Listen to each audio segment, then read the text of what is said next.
Hello guys! Hello! Virgo, welcome dito sa ating channel. Kapalaran 888, welcome Virgo. So, this is your money career, financial reading for the month of August until September. So, tingnan natin kung ano ang posibleng balita para sa usaping pera.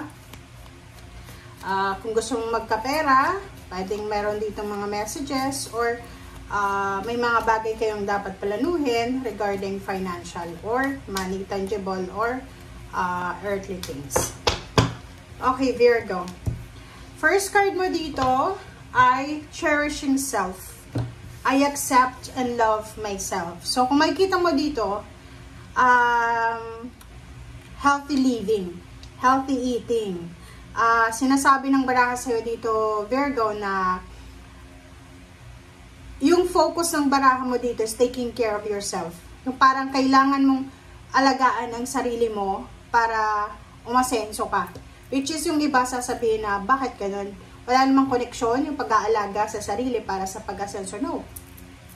Kasi dito sinasabi ng baraha na kung maiiwasan mo yung sobrang pag-inom, yung mga bawal, mga sweets, kape, di ba kasi minsan, sobra-sobra na yung kape, sobrang luho, regalo sa sarili, reward, 'di ba? O regalo. And i-focus mo yung sarili mo sa or yung priority mo para sa sarili mo, yung parang instead na like gusto mong makatipid sa buwan-buwan, sa araw-araw. Kung halimbawa mayroon kang gym membership, pwede kang mag-jogging, mag-walking lang sa mga lugar na walang bayad. Hindi mo kailangan mag-gym. Diba? Parang ganun. Yun yung isa sa pwedeng maging parang tipid tips na pwede mong magawa para maalagaan yung sarili mo at the same time makakatipid ka ng pera. Okay? So, second is yung regalo, diba? Parang guilty tayo lahat dyan, Virgo, yung parang halimbawa na sinasabi natin na every sahod or every may pera tayo, sasabihin natin, deserve ko yon, reward ko sa sarili ko, bibili ako ng bagong cellphone, sasakyan, mag-outing ako, mag-travel ako international, parang ganun. So, party, ganyan. So, sinasabi ng baraha na for the month of August, isa sa mga paraan para makatipid ka ng pera, maiwasan mo yung sobrang gastos is yung maging healthy ka, healthy lifestyle. Okay? Kasi pag healthy ka, may iwasan mo rin yung sakit. And wala kang dapat na alalahanin sa mga emergency funds na yan kasi hindi ka sakitin. Parang ganun. Okay. Thank you. And yun, diba, pag inaalagaan natin ang sarili natin, malakas yung katawan natin. And even emotional or mental, malakas siya kung nakafocus lang tayo sa sarili natin. Okay? And pag malakas yung ating katawan, ang ating isip, ang ating puso, malakas din ang ating enerhiya para sa paghahanap ng buhay or paghahanap ng trabaho. Okay, number 8, positive movement forward. So, nakikita ko sa'yo dito, merong mga Virgo na you're planning to travel. So, posibleng ikaw ay nagpaplano para sa pagta-travel, maybe international or local. But etong positive movement forward na to, ay posibleng magdadala to sa'yo ng infinite, limitless blessings. Okay.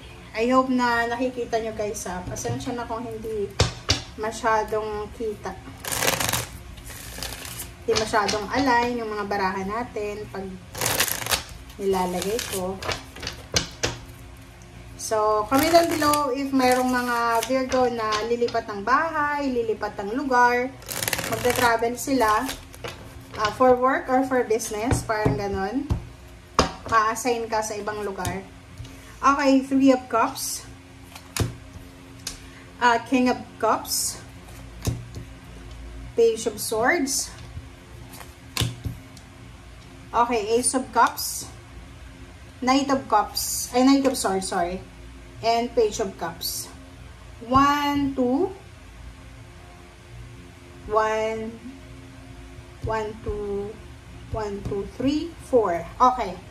And sa ilalim mo dito, Virgo, is 8 of Cups. So, yung 8 of Cups, resonated siya dito sa positive movement forward. Okay? So, sinasabi ng barahan na may mga Virgo na posibleng sila ay lilipat ng bahay, lilipat ng bansa, or kung nasa ibang bansa ka na, possible na like kung isa kang OFW, pwedeng dalhin ka ng iyong employer sa ibang bansa para magbakasyon ngayong August, kasi ngayong August is summer siya sa Europa. So, maybe may ganun. Okay, next is 3 of Cups and King of Cups. So, nakikita ko sa'yo dito na merong Virgo na posibleng magsa-celebrate. Yun na nga, yung halimbawa, yung kung papunta ka ng ibang bansa for work or for business or for vacation, for tourist, for tourism, mayroon kang posibleng celebration na gagawin. Pwedeng despedida party or kung ano pa man siya. Page of Swords and King of Cups, sinasabi ng barahan na ihanda mo ang sarili mo, Virgo, dahil isang good news ang posibleng matatanggap mo na pwedeng magdala sa'yo ng peace and harmony. Isang napakaganda, napaka-smooth, peaceful na balita, emotional, na pwedeng magdala sa'yo ng sobrang happiness.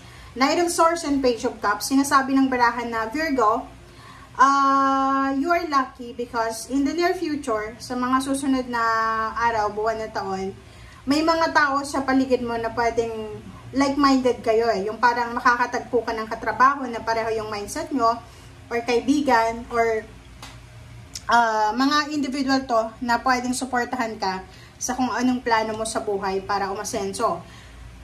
Dito din sa barahang to, sinasabi ng baraha sa'yo na meron na posibleng isang tao na like kilala ka, it's either relatives mo, friends, or dati mong katrabaho, dating ka-eskwela, kaklase, ang posibleng mag-o-offer sa'yo ng trabaho, or pwedeng mag-o-offer sa'yo ng suporta, like yun nga, work, and posibleng mag-offer din sa'yo ng pera if you need money. Alright, so, Virgo. Judgment, 10 of Pentacles. Wow. Okay. Okay. So, dito sa last card, sinasabi ng baraha sa'yo na isang desisyon, isang napaka-importanting desisyon, like travel, decision to sa pagta-travel eh. Like, halimbawa, maraming mga offer sa'yo, international or local na trabaho. And sinasabi ng judgment card na yan na kailangan mong mag-decide kasi ang naghihintay dyan sa'yo is malaking pera. So, halimbawa, yung sweldo mo ngayon, dodoblehin yan, titriplihin, or 10 times yung sweldo mo na makukuha. Yung iba sa inyo dyan, siguro nasa stagnation pa rin kayo. Yung parang undecided ka. Like, maraming nag-o-offer, maraming mga possibilities and opportunities ka na pwedeng pasukin, lalo na sa pagtatrabaho, pagnenegosyo. Pero yung iba, medyo hindi pa kayo handa.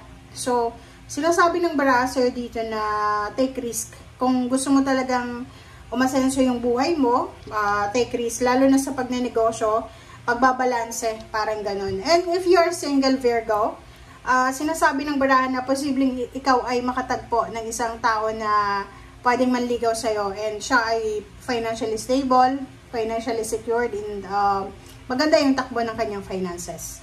Pwedeng sa loob ng trabaho, sa loob ng company, or sa airport kung saan ka sasakay, papunta kung saan ka man pupunta. Okay? Thank you guys. Bye!